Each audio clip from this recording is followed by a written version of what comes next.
સૌને જય શ્રી કૃષ્ણ. અમારી શાળામાં શીર્ષ નેતૃત્વના માર્ગદર્શન હેઠળ ગીતા જયંતીના પવિત્ર અવસર પર શાળામાં ગીતા પૂજન કાર્યક્રમનું ભવ્ય આયોજન કરવામાં આવ્યું.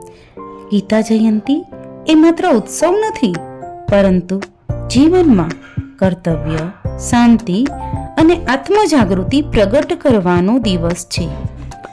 એ જ અમૃત સંદેશનું આદરભર્યું સ્મરણ એટલે ગીતા જયંતી. આ કાર્યક્રમમાં ઇસ્કોન મંદિરના ભાવનગરના શ્રી ઘનશ્યામદાસ પ્રભુજી અને શ્રી નયન પ્રીતિદાસ માતાજી તેમજ શાળાના નિયામક શ્રી એ હાજરી આપીને વિદ્યાર્થીઓને પ્રેરણા આપી.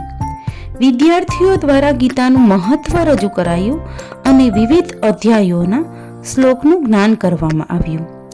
મહેમાન શ્રી ઘનશ્યામદાસ પ્રભુજીએ ગીતાનું આધ્યાત્મિક તથા જીવન મૂલ્યમય મહત્વ વિદ્યાર્થીઓને સમજાવી ઉજાગર કર્યું.